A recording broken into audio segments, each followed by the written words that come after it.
It's a lot. Yeah. But I want to send my salams and my respect and a big shout out to Abdul Shakur again. Alhamdulillah. If I'm not mistaken, I'm trying to rely on my memory. And guess what he do? What? He sell prayer oil to all the prisons in the federal system so Muslims can have prayer oil. That's his business there. He's an entrepreneur. They told me to ask you about Mace Brown. Can you tell me who Mace Brown was in D.C. prison law? I've never been around him. Okay. You never been around him? I just know of him through Cadillac and them. You know of him through Cadillac and them. So aside from the paper and all that, you've heard about him through... What's a gangster? You know what I mean? Cold-blooded gangster. What can you tell me about Mace Brown? That you heard from Cadillac and your associates? Well, you know, he escaped with them. You know, and how did that go? Did you know? That told me how they did it. You know, who went with him. And see, Mace was gonna go down, man, fine. You know what I mean?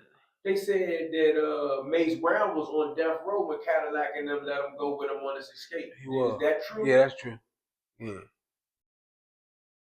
He was, man, a trendsetter. Like their generation was before my generation, so we followed them. We followed their footsteps. Cadillac, Rough House, Mace Brown. You know what I mean? Dog McKinney, Sonny Belly Hill. You know, when we was down Oak Hill, that's who was down Lord we used to hear about, running Lord, them guys. You know, so when Mace and them escaped, you know, I used to hear the old times of Wayne's Brides because he a thinker. We know Mace was coming up out of there. You know what I mean? So, you know, you soak up all the stories the same way God soak up stories my generation. We broke Chickling, all that. Yeah, I seen my man Tommy Lay today. He used to be my light heavyweight champion. And Lord, man, I've been looking for him since I've been home. Coming down Bladesbury Road, who should I see but Tommy Lay? So I opened the window. I said, y'all see, they said, there go Tommy. He ran to the window. So I love you, Slippers. I said, man, I've been trying to catch you. I said, I'm going to see Eon. If you're still out here when I come back, I'm going to see you. I'm going to stop and see you, man. He said, I love you, Slim. I said, I love you too, man. So you ain't seen that man in 30, 40 years? I ain't seen him since 1993. Oh, about 30 years. 93. And Lord, over you Center 2. You know? That was my champ, man. Can rumble. Yeah, a couple people left comments like when you said guy can rumble, I just take it in stride that you said they can rumble, but some guys was can rumble. You know what, I'm gonna tell you how I met Tommy. His brother used to be down in Lord, went home and turned pro. So when Tommy came in, I got the team ready for the tournaments. The tournaments in Lord. And the tournaments be the Hill, Aquan, U Center, and U Center 2. At the time, I got the wrecking crew. I got the baddest team in the jump. So everybody keep telling me about this dude just came back in, keep knocking out all my fighters around the gym. I said, who is it? He said, Tommy Lake. You know his brother. I said, you knocked so-and-so out? With a body shot. So one day, dude growed up with me in juvenile joint named Roosevelt. He said, there was Tommy downstairs. So I run downstairs. I say, hey, man, stuck my hand out. Look, he mean too. He arrogant too. Like a fighter. He did like this. He said, what's up?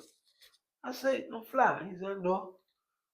I said, why you keep on knocking all my fighters out, man? And I'm trying to get them ready for the tournament.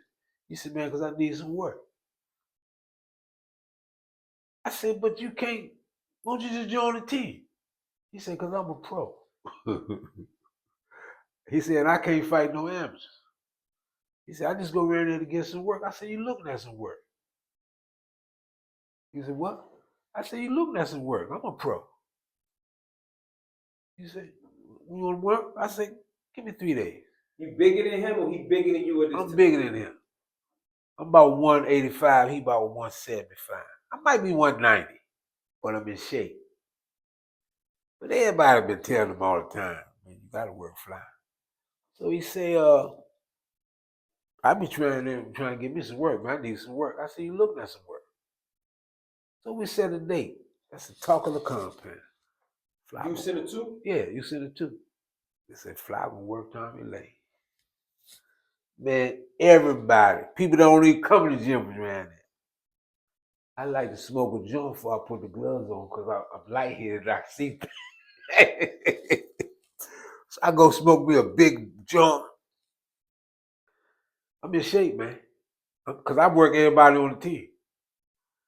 And he, he ain't in tip-top shape because but he almost there. He cut up. And I'm playing calm. I'm doing this, I go over there after I put my gloves on. I said, hit his gloves. How many rounds we going? He said 6. I said, you can't go 6 with me. He said, we'll see. First round, he tried to knock me out. He throwing him. I'm catching him, hitting him with body shots, slipping, catching. Second round, I let him feel his thunder. I'm busting him.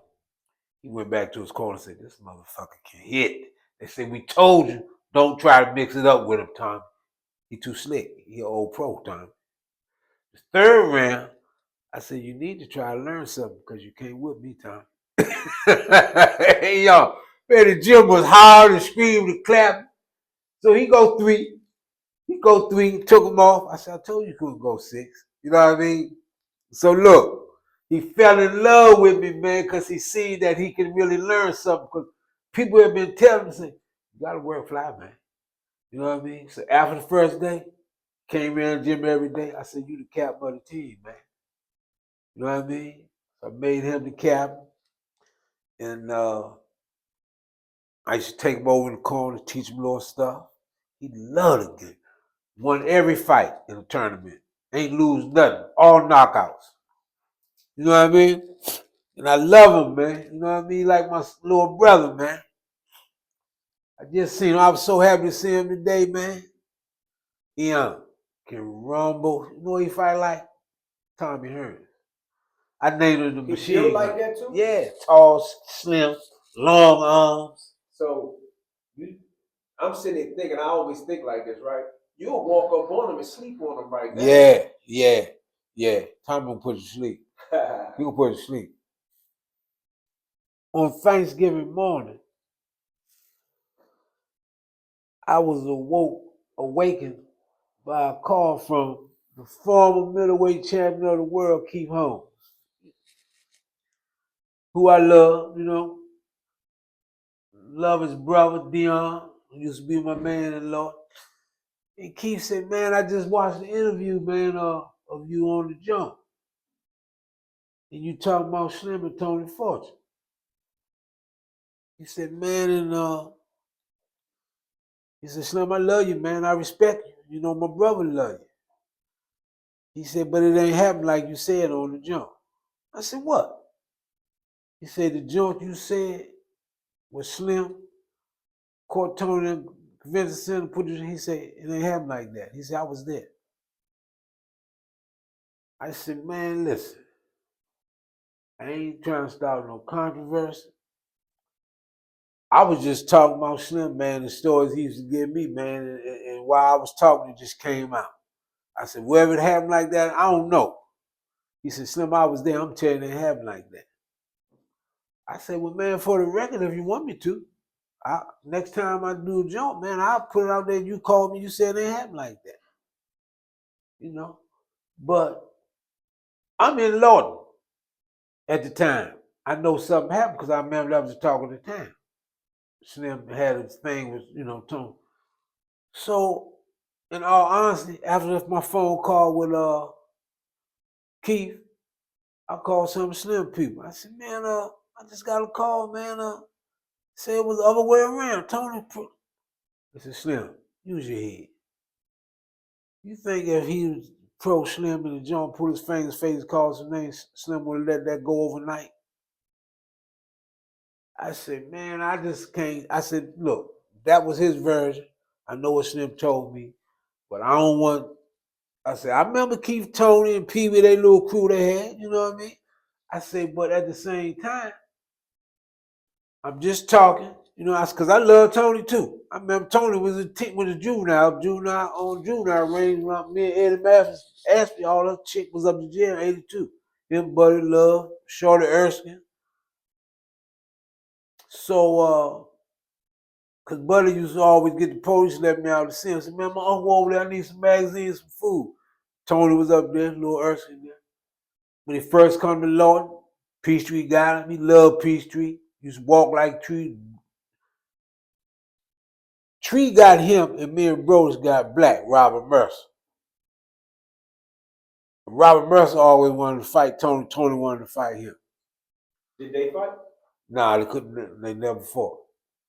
But they was trying to get at each other. But my point is, Tony grew up in Lorton and was a beast with his hands and in the ring. Sure, he could have been a champion, man, just like Keith Holmes. You know what I mean? But every time he come in the street, when you in that lifestyle and you in that game and you a beast and people feel you, you know what's written on the wall. Like Lil Pop. Every time he come out, he rob somebody, cut somebody, shoot somebody. His name, Richard Dews, out of Valley Green. You know, he cut. When you live in that lifestyle and your name ringing every day, it's a matter of time.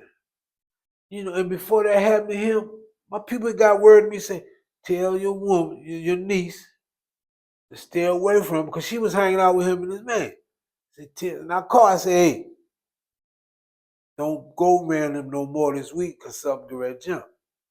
You know, because you hearing things, man. But my point is, I don't know. Slim ain't out here and Tony gone. Keith gave me his version. Slim gave me his version.